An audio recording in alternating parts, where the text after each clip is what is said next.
اس لیے میں نے مخلوق کو پیدا فرمایا اور میں نے انسانوں کو پیدا فرمایا۔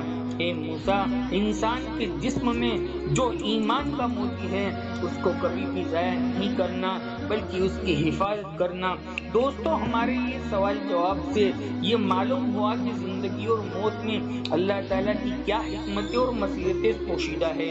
اللہ تعالیٰ ہم انسانوں کو کیوں پیدا کیا ہے اور پھر انہیں موت دیتا ہے، اس بات کا خلاصہ بھی خود اللہ تبارک و تعالیٰ نے کر دیا ہے۔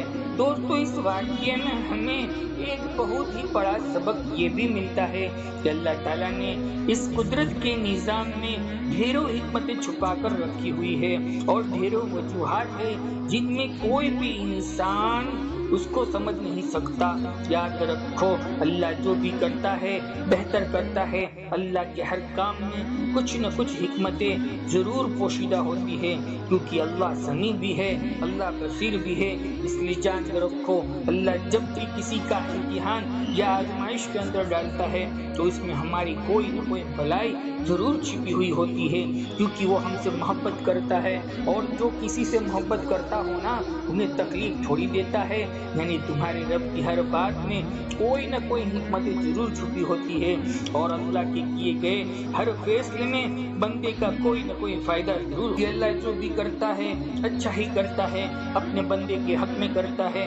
دوستو، ایک مرتبہ حضرت موسیٰ علیہ السلام نے اللہ تعالیٰ شانوں سے 7 سوال کیے تھے۔ ان میں سے ایک سوال تو یہ تھا، اے میرے رب، تیرے بندوں میں سب سے زیادہ متقی یعنی ڈرنے والا پرہیزگار انسان کون ہے؟ اللہ تبارک و تعالیٰ نے ارشاد فرمایا تھا، وہ شخص جو اللہ کا کثرت سے ذکر کرتا ہو اور اس کو بھولتا نہ ہو۔ یقیناً اللہ سے ڈرنے والا وہی شخص ہوتا ہے جو صرف مسجد کے اندر ہی نہیں بلکہ مسجد کے باہر بھی اللہ کو یاد رکھتا ہو۔ یعنی باہر یاد رکھنے کا مطلب یہ ہے کہ اپنے معاملات میں، اپنے معاشرت میں، اپنی خوشی میں، اپنے غم میں، اپنی شادی اور میت میں اللہ کو نہ بھولتا ہو بلکہ ان کا ہر قدم اللہ کی رضا کے مطابق اٹھتا ہو۔ دوسرا سوال حضرت موسیٰ علیہ السلام نے پوچھا تھا کہ اے میرے رب، تیرے بندوں میں سب سے زیادہ صحیح راستے کے اوپر کون ہے، صراط مستقیم کے اوپر کون ہے؟ اللہ تبارک و تعالیٰ نے ارشاد فرمایا تھا، جو ہدایت کے راستے کے اوپر چلتے ہیں، جو کتاب و سنت کے اوپر چلتے ہیں، وہ ہدایت کے اوپر ہیں۔ تیسرا سوال حضرت موسیٰ علیہ السلام نے پوچھا تھا، اے میرے اللہ، تیرے بندوں میں سب سے زیادہ جاننے والا عالم کون ہے؟ اللہ تبارک و تعالیٰ نے ارشاد فرمایا تھا کہ عالم وہ ہے جس کا پیٹ علم سے نہ بھرتا ہو، جس کے اندر علم کی پیاس کبھی نہ بجھتی ہو، وہ ہر دن نئی نئی چیزوں کو سیکھنے کی کوشش کرتا ہو اور مرتے دم تک سیکھتا ہی رہتا ہو۔ دوستو، پھر حضرت موسیٰ علیہ السلام نے اللہ تعالیٰ سے سوال کیا تھا، اے میرے رب، تیرے بندوں میں سب سے زیادہ اچھا فیصلہ کرنے والا کون ہے؟ اللہ تبارک و تعالیٰ نے جواب میں ارشاد فرمایا تھا، وہ شخص جو لوگوں کو وہی مشورہ دیتا ہے جو اپنے لیے پسند کرتا ہے، اور وہی کام کرتا ہے جو کسی نے نہ کیا ہو اور دوسروں کو اس کے کرنے کا مشورہ دیتا ہو۔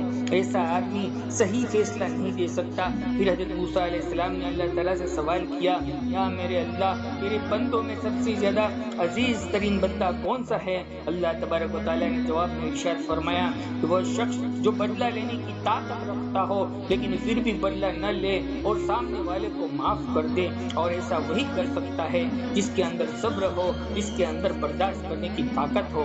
کیونکہ جب کوئی آپ کو تکلیف پہنچائے بدلے میں آپ اس کو تکلیف دینا چاہتے ہیں، لیکن بدلہ لینے کی بجائے تو اس کو معاف کر دیتا ہے، ایسا شخص اللہ کا سب سے عزیز بندہ ہوتا ہے۔ حضرت موسیٰ علیہ السلام نے سوال کیا، اے میرے اللہ، تیرے بندوں میں سب سے زیادہ غنی کون سا بندہ ہے؟ اللہ تبارک و تعالیٰ نے جواب میں ارشاد فرمایا کہ وہ شخص جس کو جتنا ملے اس پر راضی رہتا ہو، یعنی قناعت اختیار کرتا ہو، رب کی رضا کے اوپر راضی رہتا ہو، اور غریب وہ ہے جس کے پاس دولت ہو لیکن پھر بھی اس پر راضی نہ ہو، دن رات اس کی طلب میں مارا مارا پھرتا ہو، اور بے نیاز ہے وہ شخص جس کو نعمتیں ملی ہو اس پر خوش ہو کر اللہ کا شکر ادا کرتا ہو۔ دوستو، حضرت موسیٰ علیہ السلام نے پھر سوال کیا، اے میرے رب، آپ کے بندوں میں سب سے زیادہ فقیر کون ہیں؟ اللہ تبارک و تعالیٰ نے جواب میں ارشاد فرمایا کہ جو مسافر ہو، ایک مسافر یعنی سفر کرنے والا آدمی ضرورت مند ہو سکتا ہے۔ دوستو، آج کل کے سفر بہت آسان ہیں، چند گھنٹے اور چند دنوں کے ہوتے ہیں، اس لیے سفر میں آسانی ہوتی ہے۔ اور سہولتیں بھی بہت زیادہ ہو گئی ہے، پھر بھی سفر میں کوئی نہ کوئی مشکلیں سامنے ضرور آتی جاتی رہتی ہے۔ اس لیے اگر کوئی مسافر ضرورت مند ہو تو اس کی مدد کر دینی چاہیے۔ اللہ تعالیٰ ہر کام کو آسان فرمائے۔ دوستو، آج کا یہ ویڈیو آپ کو بہت پسند آیا ہو تو ایک لائک اور ایک کمنٹ ضرور کر دیجیے، اور اپنے بھائی اور دوستوں میں ضرور شیئر کر دیجیے۔ زندگی رہی انشاءاللہ پھر ملیں گے ایک اور نئی پیاری ویڈیو میں ایک اور نئے ٹاپک کے ساتھ۔ تب تک بندے کو اجازت دیجیے۔ اللہ حافظ۔